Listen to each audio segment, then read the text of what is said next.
이시안의 읽은 척 책방. 안녕하세요. 성신여대 겸임 교수이자 지식편의점 시안책방의 주인 이시안입니다.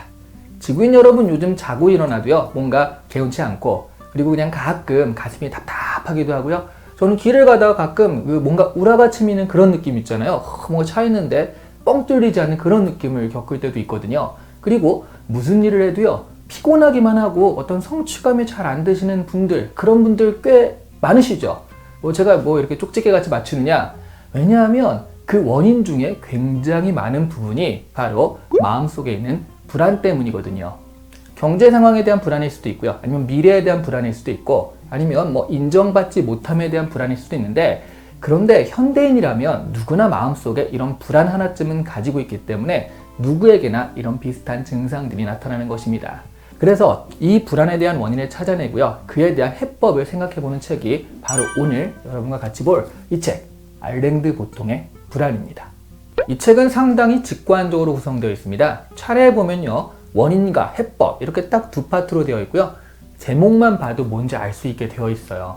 알랭드 보통은요, 현대인이 겪는 불안의 원인을 사랑결핍, 속물근성, 기대, 능력주의, 불확실성으로 뽑았습니다. 이게 제가 해석한 게 아니라요, 정말 차례 그대로 읽은 거예요. 이 정도면 설명이 필요 없을 것 같다라는 생각이 좀 들 정도입니다. 이 보통시는요, 제가 이제 파파고로 번역을 돌려보니까 알랭드 보통, 그러니까 이게 알랭드 노말 이렇게 번역이 되더라고요. 그래서 이 노말시는 이 간단한 이야기를 증명하기 위해서 로마 시대 이야기부터 중세를 넘나들며 당연히 현대까지 여러 가지 사례들을 다 엿다 가져와요. 그래서 이걸 좀 듣다 보면요, 좀 TMI 느낌이 난다라는 거죠. 그래서 약간 박찬호 선수한테 94년 LA 시절 이야기부터 듣는 그런 느낌이 좀 듭니다. 차례대로요, 간단하게 정리를 좀 해볼게요. 먼저 원인부터 보면요, 첫 번째 사랑결핍이 나오거든요. 이것은요, 돈, 명성, 영향력 이런 것들이 없으면 불안을 느낀다라는 건데, 이것들은 결과적으로 사랑결핍의 상징이라는 겁니다. 그런데 저는 사랑결핍이라는 말보다는 여기서는 오히려 인정욕구라는 말이 더 어울리지 않나 하는 생각이 좀 들었거든요. 어쨌든 남에게 인정받지 못하는 데서 불안을 느낀다는 그런 말이에요.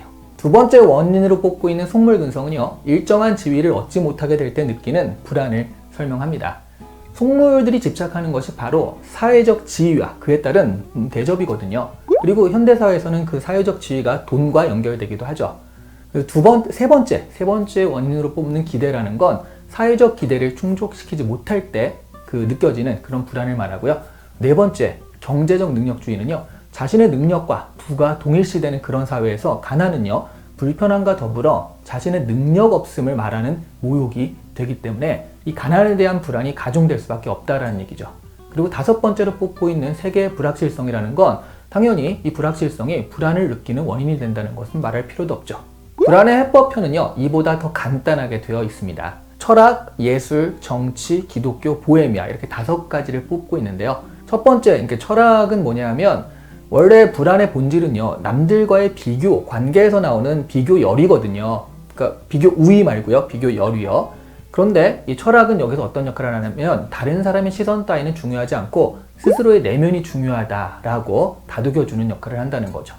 두 번째 해법인 예술은요, 삶의 비평을 통해 실패에 대해 위로하기도 하고요, 또 속물적인 생각을 역전시키기도 한다라는 거죠. 소설에서 보면은 돈 많고 그런 사람들이 굉장히 속물적으로 나오면서 경제적 지위라든가 사회적 지위가 그거보다 못한 사람들이 오히려 도덕적 우위에 있는 그런 경우들이 좀 있잖아요.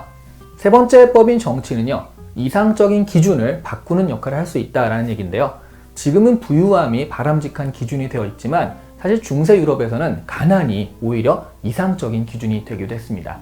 이렇게 시대에 따라서 기준이 바뀔 수 있다. 그리고 그것에 정치가 어떤 역할을 한다라는 걸 아는 것만으로도 어떤 상대적인 기준이기 때문에 내가 지금 그것을 충족시키지 못한다 하더라도 너무 불안에 떨 필요는 없다라는 생각이 들 수 있겠죠.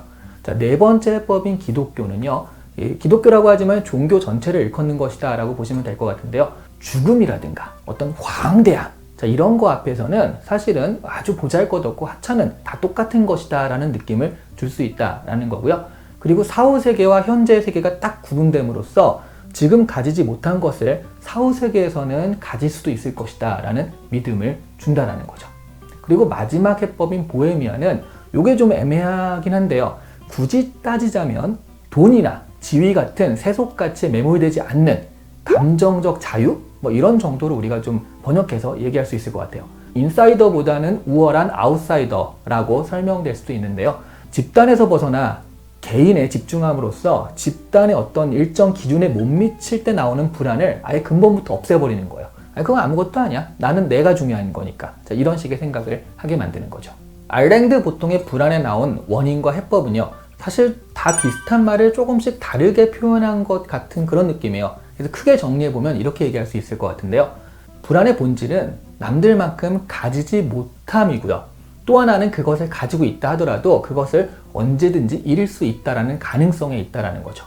그러니까 사회생활을 하는 누구나, 그러니까 사람과의 관계 안에 있는 그런 사람이라면 누구나 그것들을 다 가질 수밖에 없는 겁니다. 그래서 그 해법으로는요, 자기 자신에게만 집중하거나 아니면 그런 기준이 별것 아님을 또 여러 가지 방법으로 느끼거나 아니면 또 자신만의 기준을 만드는 거죠. 그러니까 남들 눈을 그냥 벗어나란 얘기예요. 사실 알랭드 보통의 불안은요, 불안해하는 현대인들에게 해법을 제시하는 책이라기보다는 사람들이 느끼는 불안의 원인과 지금까지 그런 불안들을 어떻게 해소해야 하는지를 분석한 글입니다. 뭐 그게 무슨 의미가 있겠는가 생각하시는 분들도 있을 거예요. 근데 이거는 날씨를 아는 것과 좀 비슷한 것 같거든요. 비바람이 강하게 불고 번개가 빵빵 치고 있으면 사실 그것을 바꿀 수는 없죠. 하지만 지금 내리는 비바람이요, 내일이면 지날 태풍의 영향 때문이다 라는 것을 안다면 그것을 견딜 힘을 얻게 되는 겁니다. 요즘 서점에서요, 자존감을 치유하는 책이 굉장히 유행을 하는데요. 그건 불안에 대한 현대인들의 감성적인 대응인 것 같고요. 이 책은 불안에 대한 좀 분석을 통한 이성적인 대응이라고 할 수 있을 것 같습니다. 다만 이 책을 읽으면서 좀 과하다는 느낌은 들었습니다. 사실 이 책의 아이디어나 분석들이 굉장히 창의적인 것은 아니거든요. 체계적인 분석을 통해서 제시하는 것은 좋았습니다만 정보가 너무 많아요. 그리고 분산돼 있고요. 누군가 약간 과장돼서 얘기하면 누군가 전문가의 정의에 대해서 이렇게 말한 적이 있거든요. 누구나 아는 뻔한 말을 누구도 알아들을 수 없게 하는 재주를 가진 사람이다 라고요. 좀 냉소적이긴 한데, 그런데 알랭드 보통의 불안을 읽어보니까 적어도 이 책에서는 이런 전문가의 향취가 약간은 느껴집니다. 오늘 이 시간에 읽은 척 책방은 알랭드 보통의 불안이었습니다.